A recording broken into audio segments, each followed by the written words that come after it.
conversation. Okay, brilliant. So welcome everybody. Welcome Manda. Thank you so much for doing this. This is another one in our series of conversations that we have with all sorts of people from all over the world. And this conversation series is called Living Well Now. So I'm going to be asking you about your take on that, Manda.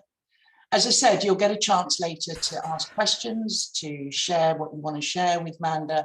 But I'm absolutely thrilled that you're here, Manda. I'm a big fan of your work, your wisdom, your writing. And just wanted, for those of you that don't know it, to share Manda's website here, Accidental Gods. Just putting that in the chat. And there's a whole load of resources on there, which I've certainly found really, really useful. So I encourage you to go and explore that website. So in that website, you say, Manda, just by way of an introduction, you say another world is possible. We have the power of gods to destroy our home, but we also have the chance to become something we cannot yet imagine. And by doing so, to transform the nature of ourselves and all humanity. We have the capacity now, here at the dawning of the third decade of the third millennium, to make humanity's next evolutionary step one of consciousness, consciously chosen. No more slow tweaks to DNA. This is a radical change in the nature of what it is to be human. This is about all of us becoming the best we can be, and then together becoming something so much greater than the sum of our individual parts. And you place a lot of emphasis in your website on the importance of resilience, to return to a place of balance, of inner wholeness, from which we can generate the courage, clarity, connection, and compassion we'll need to flourish. So it's a very inspiring vision. Yeah, tell us, let's start with, like, how can we, given the title of this series, Living Well Now, what can you offer us in the way of wisdom about how to do that, especially as the news becomes increasingly dire day by day? Brilliant, really good question. Thank you, and thank you for the invitation to speak. All right, I think it's worth taking a step back a moment. Let me describe to you how Accidental Gods arose, and then we can see where it's got to. Does that work for you? If I lose anybody, stick a hand up and ask. Please don't let this just be me talking at you. So, my spiritual path is shamanic. I started off life as a veterinary surgeon, and then I became a novelist, and then as a pure shamanic imperative, I ended up doing a master's in regenerative economics at Schumacher College in Devon. Before said shamanic imperative, I didn't know Schumacher College existed, and economics, I promise you, was nowhere on my radar. And then it was, and that was a completely life-changing event. And I ended up teaching on the same course that I'd studied at one of the electives. And on the first year of teaching that elective, so January 2018, I walked in and Jonathan, the head of the college, or the head of the economics course, said, "Have you read Deep Adaptation?" And I, no, I'm reading these books, list of books. And he looked at me and went, "It's a paper, read it." So I downloaded it that night and read it and didn't sleep at all. I wept all night. I found Faith at a sensible time the following morning and said, "Okay, forget worrying about pensions, forget all the things we're worrying about. There will be no money to speak of by the time we're at pensionable age. We need to change." And when I got home, we moved over the hill from where we were and bought a very tumble down small holding where we now live. And the following, so every solstice, as part of our practice, we sit with, particularly the winter solstice, light the fire, switch everything off, sit with the fire and connect with the gods as we understand them. And the winter solstice after that event, so winter solstice 2018, I had two visions. And one was of the Earth as seen from space, that kind of blue pearl floating through the blackness of space that we're all familiar with from the moon launches. But it was covered in a web of millions upon millions of tiny, very fine strands of light all around, crisscrossing all over. And when I first saw it, it was nighttime and these were moonlight colored silver. And when I see it in daytime, they're sun colored. But they cross and cross and cross and cross. And as I asked more deeply, what I got was that each of these crossing points was a node of consciousness, and that some of these were human, but most of them were not. So that was vision number one. Then I teach something that is called shamanic dreaming. So contemporary shamanic practice as a way of connecting to the gods of this land in a way that feels real and authentic and isn't trying to pretend that we're something other, but that the gods are still here and still there to be connected with. And I had just that September taken my very first group. It had taken 15 years to get the first group all the way around the particular cycle.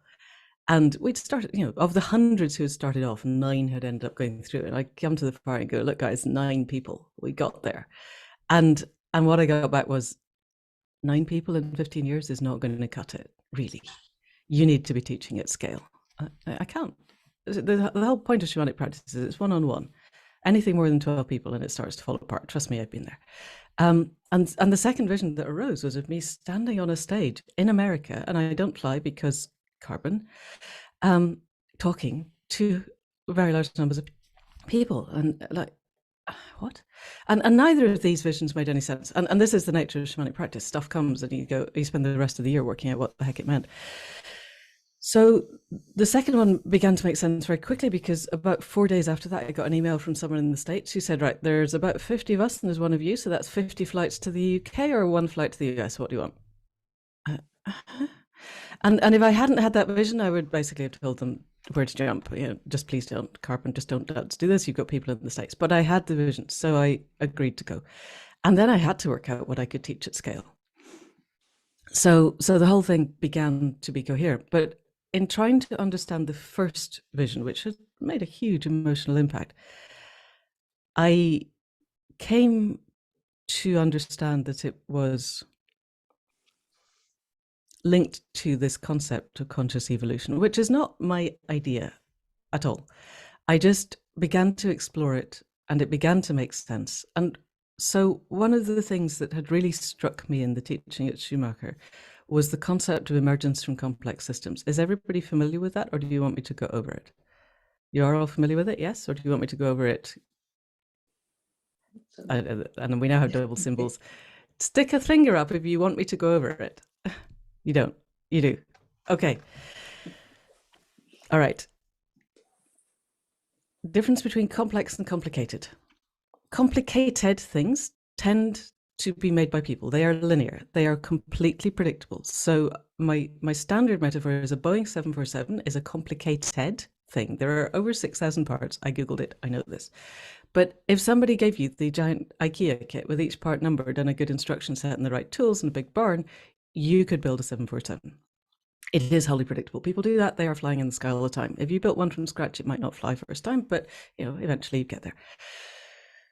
And once you're in it, all the systems are linear. If you turn the steering wheel to the right, I'm sure this isn't how it works in a Boeing 747, but basically it turns right. You turn the steering wheel to the left, it goes left. You put your brakes on, it stops.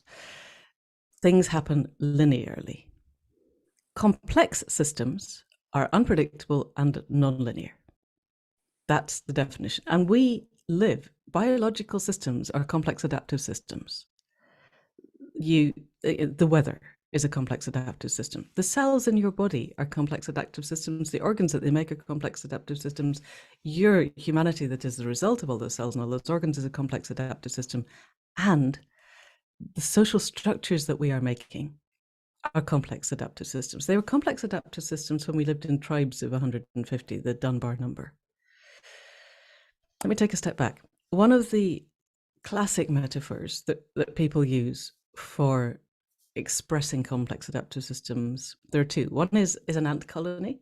And when people started studying complex adaptive systems, they looked at ant colonies, and you take the ant colony and you give it a new problem, like a chasm to cross, and all these ants are milling around.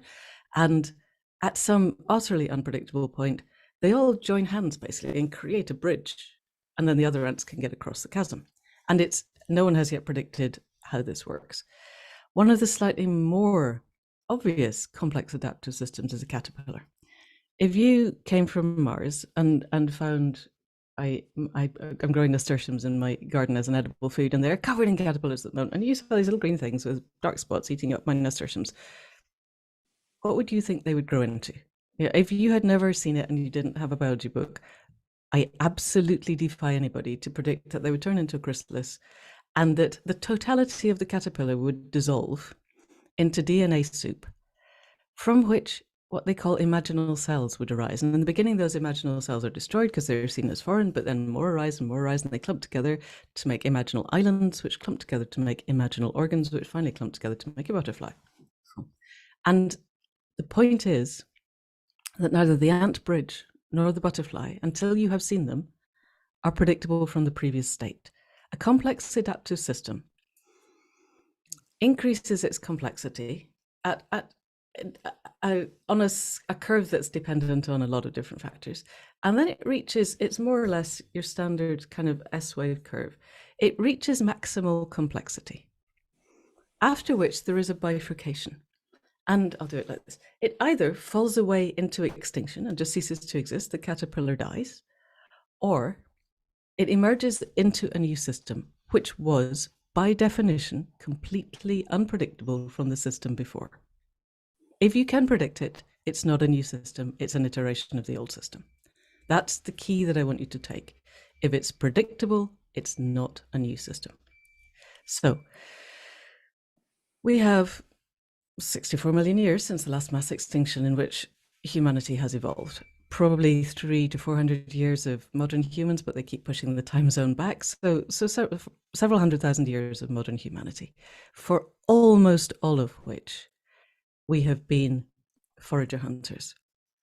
I learned the other day, I haven't got the book still, I did a podcast with an amazing guy called Rob Percival. It's really worth reading his book. It's called The Meat Paradox, and it's beautifully written and it's really interesting. And he explored the ancestral paintings in the caves in southwest France, and I hadn't realized that they were painted over a span of 30,000 years. 30,000 years. Our ancestors went in there for 1,000 generations of people doing what I would imagine would be rites of passage and then shamanic experience, and all they painted was animals. No plants, no people, very, very few, one or two shamanic figures, no structures, no trees, not the sun and the moon, just animals. It's amazing. Anyway, so we've got all of this history behind us when we existed where our communication was basically verbal. And the old people in the tribe remembered stuff and they told it to the young people. A friend of mine lived for a while with the Kung people in Africa and said one of the most striking things she came away with was that if a baby died, it wasn't great, but you can make another one. You know, they come, they go, this is what happens. When an old person died, it was an absolute disaster. And the whole tribe went into mourning for a very long period of time because that's your source of wisdom and knowledge. And they've got to be old when, you know, what's the chances of that? Very small. So by definition, they were a very wise person. So, and how our culture is the complete opposite. And part of the reason it's the complete opposite is that we don't rely on oral transmission of our knowledge anymore. So we went in an evolutionary terms, a very short period of time. Somebody expressed to me the timeline of the planet as a toilet roll recently, and basically human evolution is less than a hair's width of the last sheet of paper on the last roll of the toilet roll, which does weird things to my head. So in that tiny span of evolutionary time, we've gone from basically how far can I shout to, oh, look, I can make marks on a rock and I can leave the rock and you might be able to see the rock, to, oh, look, let's create writing. And then we create money, disaster, never mind. And I can write things on bits of paper and store them for posterity. And then I can send them with people and we develop ciphers, and I tattoo a slave's head and let his hair grow and I send him off and the guy at the other end shaves it and then kills him. And then very recently we developed Telegram and we can send Morse. across oceans, which is amazing. And then we develop digital technology. And in this tiny span of basically the lifespan of everyone on this call, we've gone from being able to pick up the phone and talk to somebody at the other side of the world not very easily, one-on-one, to the potential that this could be a Zoom call with 100,000 people all around the planet. We can share ideas in real time across very wide spans of people. And I think that is our complex adaptive system reaching maximal complexity. We're looking at, I would say, the disintegration of predatory capitalism as we speak. And I think this is the beginning of that final point in our complex adaptive system where it reaches the crisis point and we either collapse into extinction or we emerge into the new system. So that was slightly long-winded and I'm sorry, but that takes us to, that was my understanding as I spent the whole of 2018 trying to get to grips with what did that image mean of, and what was my role in it. And what arose over the period of that year was that I'm not certain we can get to the emergence into the next system, but I'm going to give every single particle of my energy into trying to make it happen, because the alternative is extinction, not just for us, but for everything else that's currently walking on the planet. I don't know if you guys have read the GOES paper, have you? The Global Oceanic Environmental Survey. Does that ring any bells? Yes? Yes? Okay. So if we don't do something by 2045, the oceans are dead. And dead oceans mean things like the Gulf Stream will stop, because the Gulf Stream, I discovered, is actually promoted by the sperm whales that can dive. The reason they've got this thing in their head is they can go all the way down to the bottom, they scoop up stuff at the bottom, and they come up and they spit it out at the top. And that action is what keeps ocean currents circulating. So without the sperm whales, no Gulf Stream, Britain's future climate then becomes equivalent to Moscow. And, it's going to be hell on wheels and hot in the summer, and it might be minus 40 in the winter. And no oxygen either. Yes, no, the oxygen thing is also. I've had people query that. I'm not as certain about that, but it's still, that's the one thing that, everybody, white people, us, tend to go, oh, global warming, it's not good. It's going to be terribly bad in the global south. Brown people are going to have a terrible, hard time. And then you go, 50% oxygen. I think that hits the whole world. And it's like, oh, God, we're not safe. Which is an interesting thing to watch. Anyway, we need to act, and we need to act now. So then my thinking gets to, what does it take? And this is a lot of time spent on this hill going, okay, you guys sent me these visions. I am assuming you know the answers. Please tell me, what do I need to do? And what came back was whatever it takes to promote conscious evolution. So I evolved, and thank you for putting out Accidental Gods. I've thrown up some other websites that have evolved since, and the Manda Scott one, which is before that, that we need to work. Well, conscious evolution doesn't happen by sitting reading Twitter. It just doesn't. So we need actively to work towards it. It's not just the evolution of our consciousness, it's the conscious choice to evolve. And that takes a bit of time and a bit of effort. But how could I break it down? My target audience was a single mother with 2 kids under the age of 10. And this was before COVID hit, so at least the kids were going to school.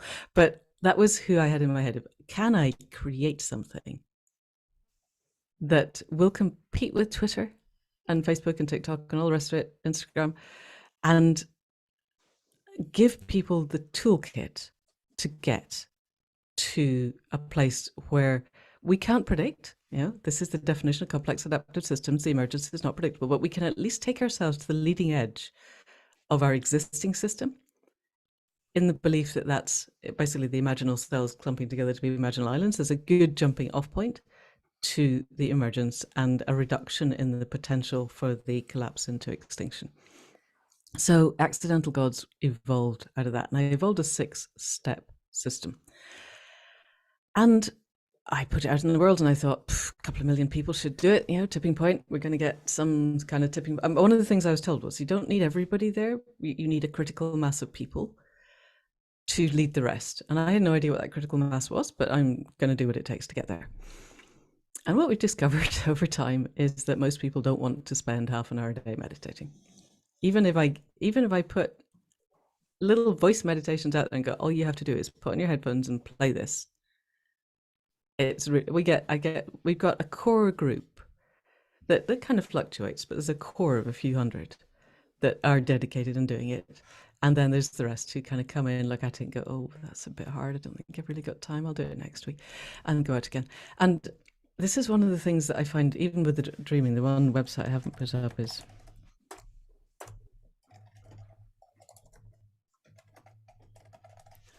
I teach the dreaming. So now we're making accidental gods a prerequisite to coming into the dreaming, partly because we discovered how much it helped people have a baseline. But I've been teaching the dreaming for 20 years. And again, people, there's hundreds of people go through the foundation class, and I'm about to teach our elder group, and there's 6 now of the 9 that 3 years ago, because it's hard work, because it requires that you actually commit to doing it. And I think that once you make there's a kind of a quite hard bit, and then once you get over into everything begins to feed back, then it's amazing and it's effortless. And why would you not do it all day, every day? Work, life, but it's there, and it's a thing that wants to happen. But getting over that hump, it's hard, and I haven't found a way over that. I've started teaching gatherings and things to try and break it down, make it easier. But what I came to then, because I kept saying, we designed this, and Faith is my partner, designs websites, and so she was integral to creating the look and the feel and the way it works. I can kind of generate the content, but I have no idea how to get it out in the world, and she does, so that's a good partnership. And it started in December 2018, and from the beginning of, once I understood what we were doing, it was okay, we have to have it out by the solstice of this 2019. And we'd get to September and Faith would be going, really, we're not going to be ready. Can we not just do it in the spring? And I'd go up the hill and they'd go, no, it has to be December. And I'd come back and go, I'm really sorry, it has to be December. And we'd have quite interesting conversations about what's going on. But no, it has to be December. And we got it out by December, and then COVID hit. And so we got it out, and we got enough people beginning to come through to kind of iron out. The early ask was way too much for most people, so I dialed it right down. And so by the time COVID hit, we had something that people could at least do. And then we had COVID. So coming out of COVID, I had another shamanic event that you probably don't need to know about, as a result of which I ended up writing a novel. I thought I'd given up writing, but you have to write this novel. And the novel is a Thrutopian novel. It's what does the future... I realized that one of the things we laughed. Well, that came from Rupert Reed. That absolutely, he said, "This is what you're doing is Thrutopia." Oh, really? So, and so he's there. It's his, but because it's so lazy and easy to write dystopias, it honestly makes me so cross. People are still writing them, and they're pointless. Okay, triggered. Stop. But there's 2 things. First of all, people write them and they go, well, if people see how bad it's going to be, they'll change. You think, no, people have been writing dystopias for decades, and look where we are. It doesn't work. Margaret Atwood wrote The Handmaid's Tale, and look what's happening in America. It hasn't stopped it. Thank you. Some people are taking it as a directional lineage. Yeah. So first, it doesn't work, and second, where everything that we know about human energy is that you get to where you think you're going. And if where you think you're going is that we're all going to be kebabbed over piles of burning tires by our bigger and nastier neighbors, then guess what? That is exactly where we'll get to. And if we don't, as creatives now, offer people the visions of what it looks like when we get to a flourishing future that actually fucking works, because we've mapped it out. And look, do you want to get there? Yeah, we all want to get there. Look, it's good, and we can look. Here's the roadmap. Here are the steps that we need to take. So that's my whole thrust. Accidental Gods still goes, and I'm still running it. And this evening, I've got every first and third Wednesday of the month, we run a webinar, and people come and we talk through stuff. That's still there, but the novel and Thrutopia, and trying to get other writers to write futures that work instead of these expletive deleted dystopias or historical novels. Why is anybody writing history anymore, really? Because again, I wrote the Boudica books thinking if we saw who we were, realized that we were at the dying days of the Roman Empire, we would see who we could be. That was 20 years ago. Where are we? It's not worked. I'm really sorry. I tried. This is beautiful. This is fascinating. So interesting. But just so I can check, because I'm conscious that I haven't answered your question. Well, you haven't, but that's fine. I'll get there. But also that I know other people on the call want to ask you questions as well. But just so that I can understand what you're saying is, and I agree with you so much about the power of human intention. But going back to the metaphor of the butterfly, are you saying that the entire kind of physics of what it takes to be alive as a human could change? Like, you know, we won't need oxygen, we won't need... I doubt it. No, I think the entire neuropsychology of what it means to be human will change. I doubt if, I would be really surprised if our actual metabolism changed much. I mean, it could do, who knows? This is the point of complex adaptive systems. But no, I think this is a more, so what I think we need to do, I haven't really got to that, is I developed 6 stages, and I won't talk you all through them, they're on the website, but the core, where we're heading for, is that each of us can, with authenticity, integrity, groundedness, and clarity, connect to the web of life, become part of that extraordinary web that I saw in that first vision.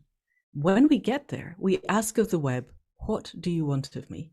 And we are able to respond in real time. Because I think we have this bizarre idea that humans have to fix everything that we've broken.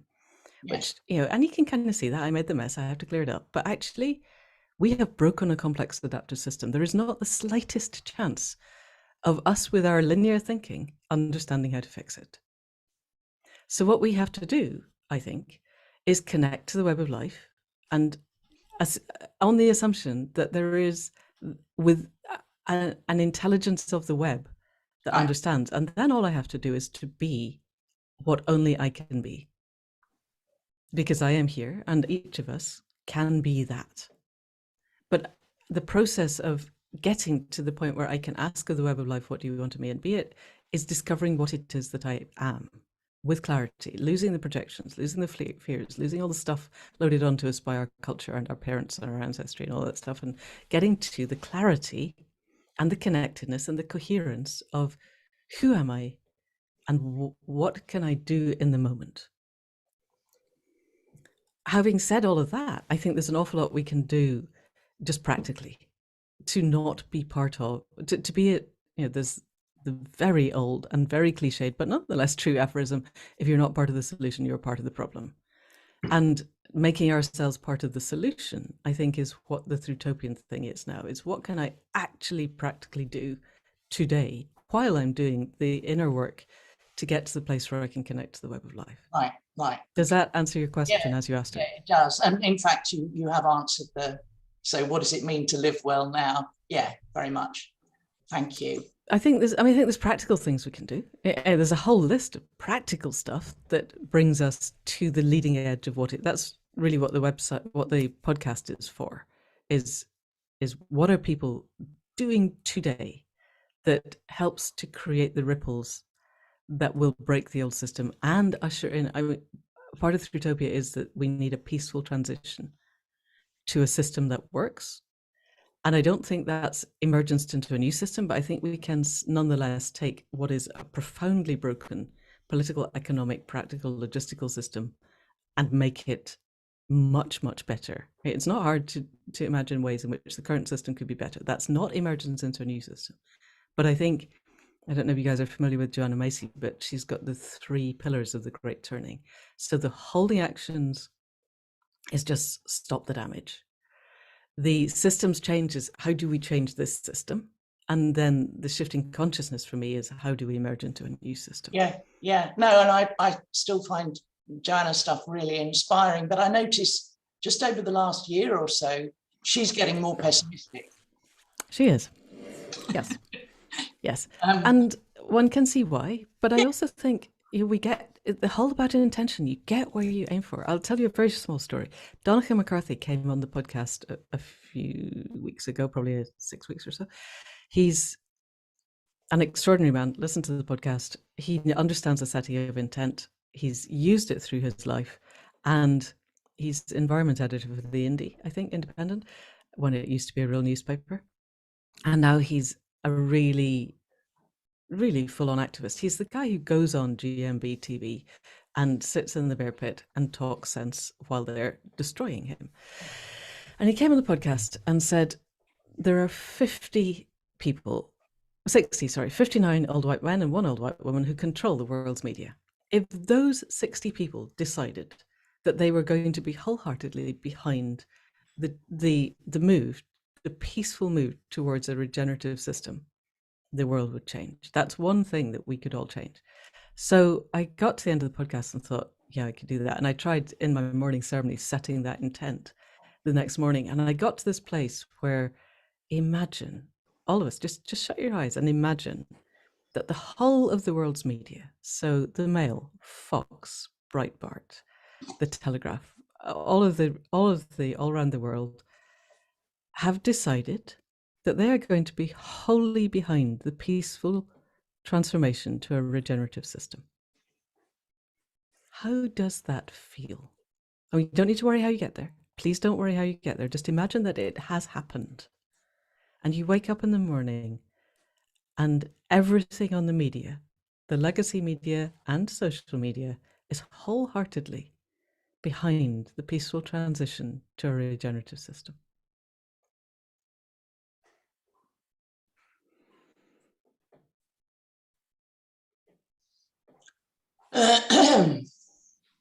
So for me, I think, my God, I feel open. My shoulders just stop being up around my ears.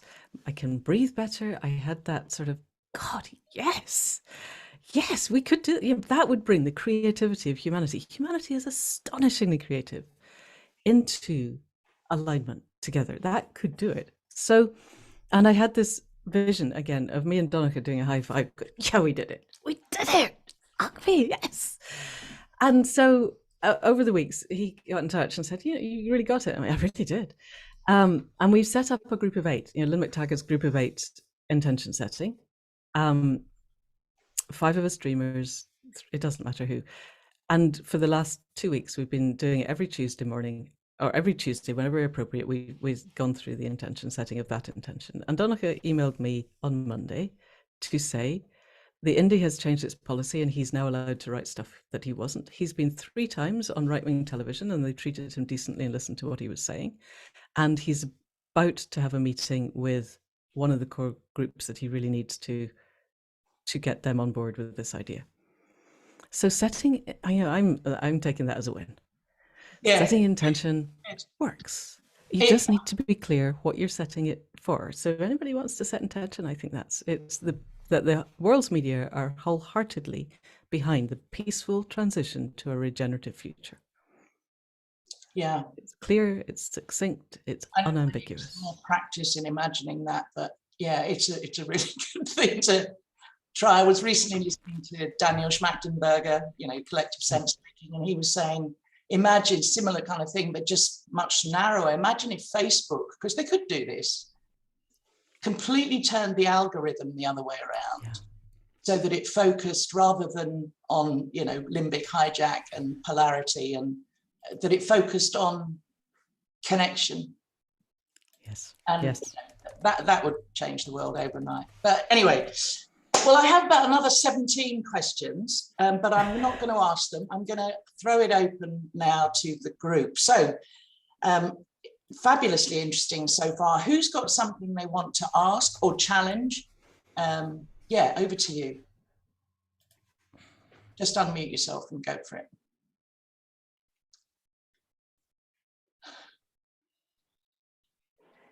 Oh, I thought you'd all be... I could keep talking. I have no effort. I'm effortless. I can talk forever. I've just put up a link to Tristan Harris's podcast, which if you don't listen to it, he qualified he got his postgrad at the Digital Persuasion Laboratory in Stanford. That exists. It's a thing.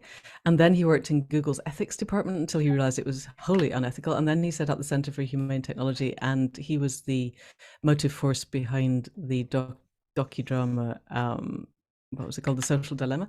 Yeah. And this is his podcast, which is wholly devoted to how can we make social media into something that's part of the solution, not part of the problem. Brilliant, thank you. And John, I see you've unmuted yourself. Well, I mean, the Irish guy has to step in if nobody else will. It's a little difficult for me because I've spoken with Kimberly quite a bit, and I've spoken to the group, and somebody kindly mentioned that they saw me chatting to David Baum recently as well. And I hope, Mandy, you're up for. I can't really hear you, but my computer's not letting me. Can anybody else hear me? Is that reasonably okay? I can hear, but it's very faint. But I haven't got a volume control at the moment. So okay, maybe. Sure. I'm Irish. I don't shout. Hold on a second. I said volume control. There we go. Is that any better? Does that work? Yes, that is a bit better. Yep. Bloody hell. Yeah, okay. Okay. Maybe I'll turn it down just a smidgen. So I don't know why, and I'll try and articulate it a little bit. I'll see what comes out, but I'm feeling very uneasy.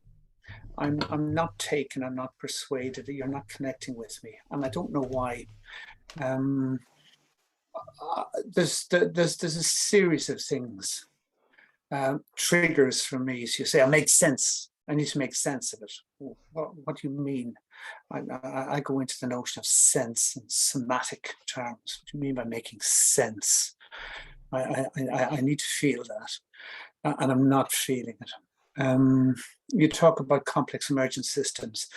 I funded a guy called John Schellenhuber, who's one of the world's leading so-called climate scientists 20 years ago, in the first project when the properties of emergent systems, everybody was doing research to do the properties of emergent systems. And he was a physicist in the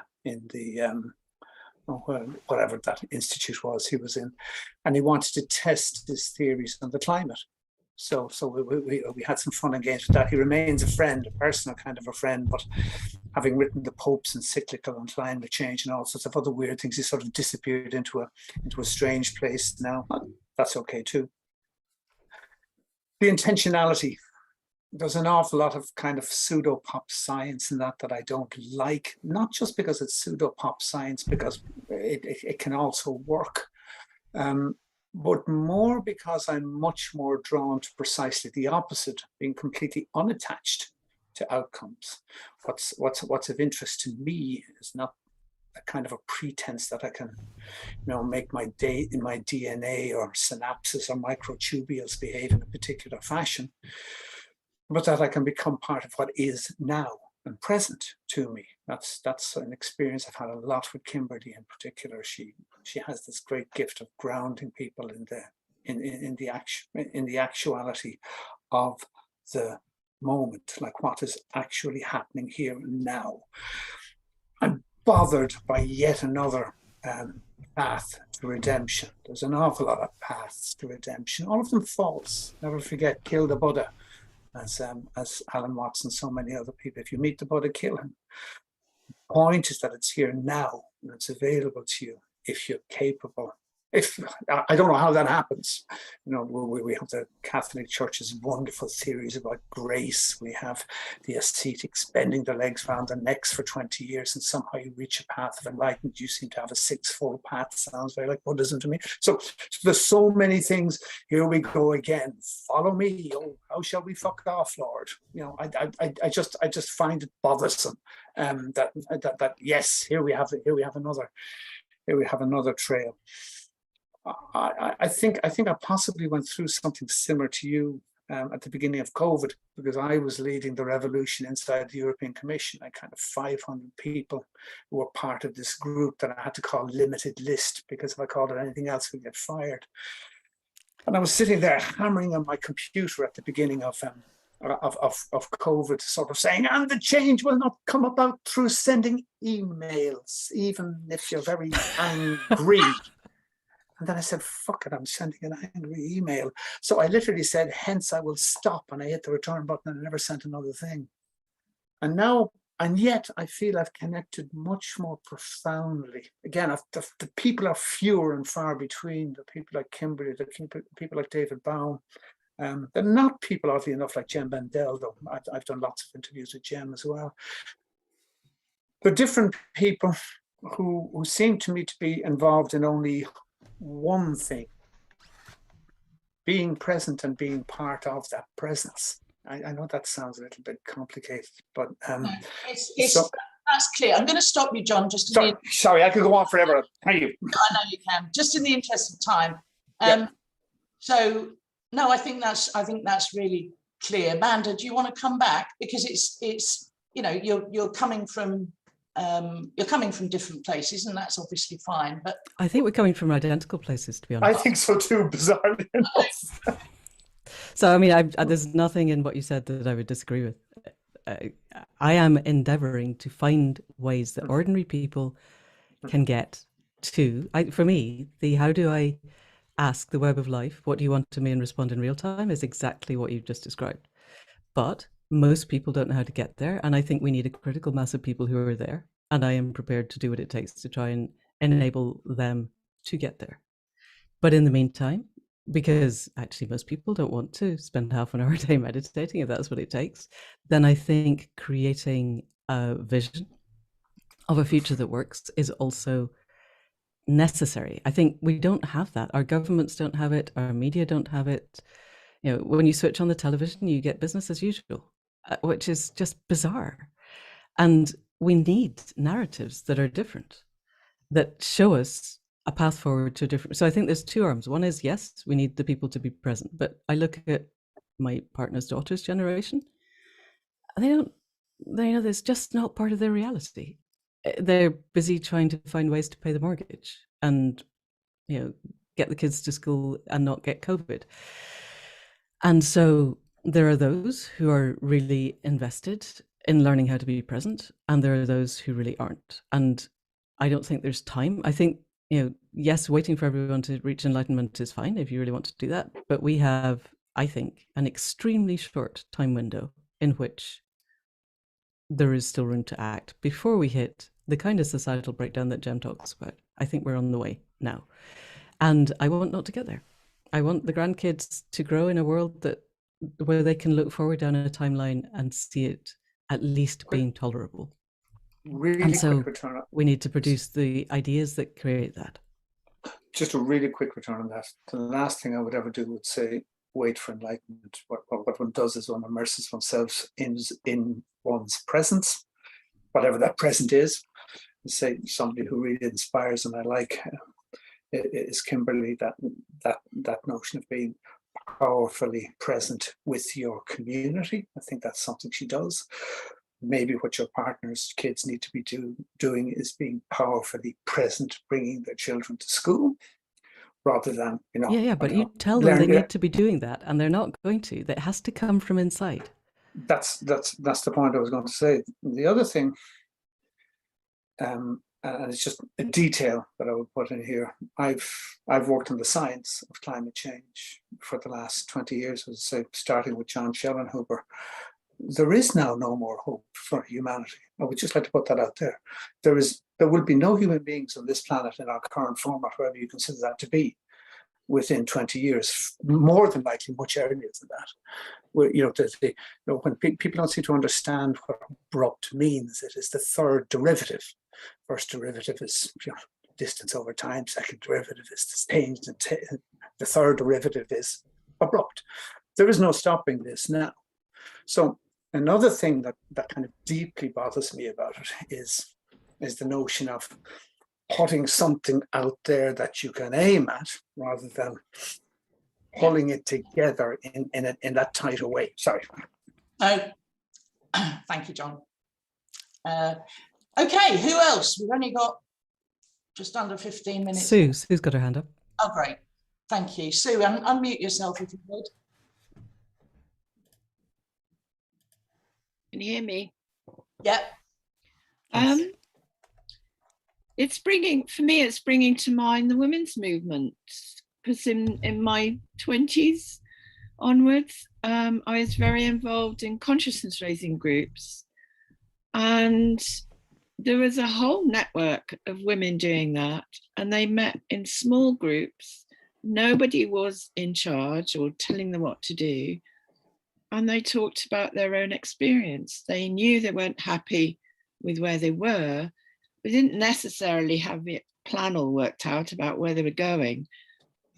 You know, things change by talking about it and listening to one another, sharing their feelings as well as their thoughts. It wasn't all just rational, you know, planning and all the rest of it. And a huge change came out of that. And it's still changing, really. And I just wonder if sort of group work might be a way to break down people's isolation and come up with new experiences, new ideas. Okay, thank you. Yes, I think that's what you're already doing. And I think you're right. I think the future is in community. I would disagree profoundly with John that the human race is heading for extinction. I think there is still a potential, but I think we need to map out a route that changes. I think we need Joanna Macy's second, we need the holding actions, we need the systemic change. And I think systemic change is still possible. And I think there's a very narrow window, and I think the chances are not great, but I think there is still a potential for total systemic change. But we need to get there, and we will only get there by, exactly as you say, community groups, people creating. I think there are two sets of communities. There's communities of place, and there are communities of purpose, which are what the net facilitates. So our communities uniquely now, in this era of human existence, don't have to be within walking distance. Yeah. You can create extraordinary communities with people that you've never met in person. And I think those are the two community sets that will make the change. But I think those community sets can either there's a possibility that each little community set works in isolation, or that we create the framework and the vision and the potential and the narratives whereby those community sets can see that they are part of a greater whole. And if we can create that vision of being part of a greater whole, then humanity as a whole has a chance to move and bring its creativity to bear in a way that matters. And if we don't, then yes, we're screwed. Okay, thank you. Okay, time for one, possibly two more. And yeah, what are you curious about? What are you? Everyone's very quiet. Yeah, it's not like them actually as a group. Go on, Jess. Can you hear me? Oh, who's that? Is that Jessica? Yeah. Jessica Ryle. Okay, Jessica Ryle this time. Yeah. So what I was hearing in what you were saying, Manda, is the example you gave about changing the media, getting people together with an intention of, and kind of really imagining that and the impact that it had on action now. And what I heard was, in the present moment, which is all we have, that in itself has created a ripple, which I just thought was just so lovely, that the way, you're talking about it all starts from inside, and that's essentially it's profound change from the inside, isn't it? That kind of giving the opportunity to people to embody something different, and in this moment create change by our individual in the second choices which then occur to us.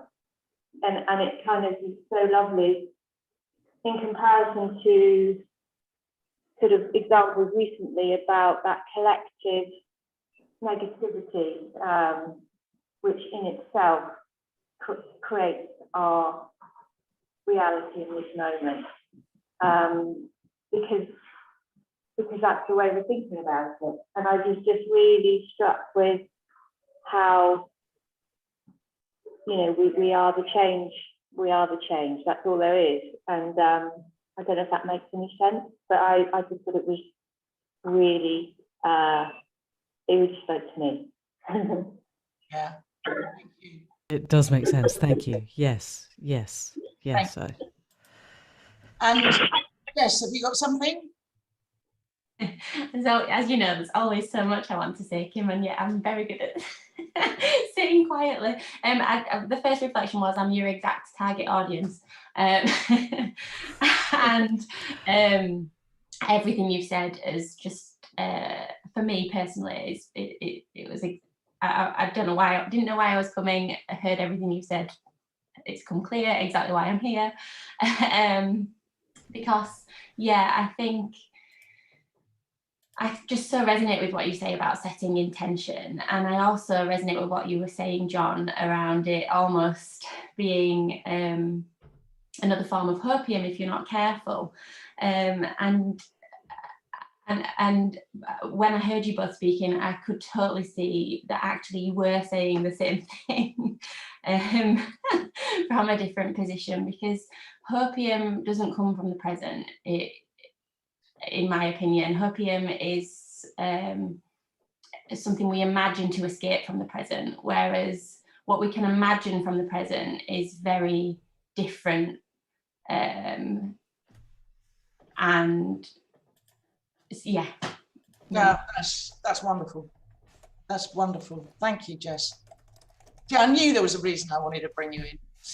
Fantastic. So excellent, and we've run out of time. I just want to say thank you so much, Manda. This has been incredibly rich and so much food for thought. And again, if I can invite everybody to go and have a look at those websites that Manda's put up, there are so many resources there for going along that journey that Manda was talking about. Oh, I spelled Vaclav wrong. Yeah. Sorry, Vaclav. I spelled it wrong. I just think, hopium's easy to spin at people, but actually we need visions of a future that is different. We live in a world where it's easier to imagine the total extinction of humanity than it is to imagine a different system to capitalism, which is horrifying, because capitalism arose, since the Romans. It's a tiny, tiny fraction of our time.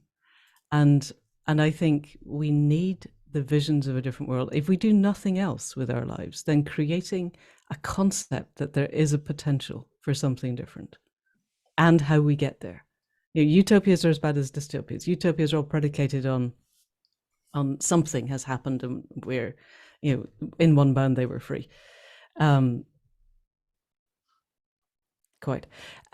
I think genuinely, if all you guys ever do for the next 10 years is imagine ways through to a future that you could live with, and how we get there and what it looks like and what it feels like, then I think that's not hopium. I think that's a really worthwhile step, because then you can talk about it to people.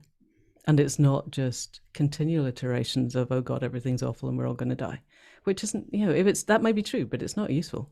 It doesn't tell anybody anything. And we've tried it for the last 40 years and it's got us to a prime minister who's an active climate denier. So, it doesn't work. And that, I think that's the definition of insanity, is doing the same thing time after time and expecting a different result. We've really tried that one and it really didn't work. So now we need to try something different, I think. End of rant. Brilliant. Thank you so much, Manda. Thank you everybody who came, really grateful, and look out on the Heart website for future upcoming conversations. We've got a lot going on at the moment. And yeah, just thrilling to see you all and sending you lots and lots of love, everybody. Yeah. Thank you. Let me know when the YouTube goes up and I'll put it out on various I will. Thank you, Manda. social media. All right. If everybody unmutes and just says au revoir and thank you so much. Uh-huh. Thank you so much. Thank you. Bye. Thank you, everybody. Bye. Bye. Thank you, Amanda. You're welcome. Bye, everyone.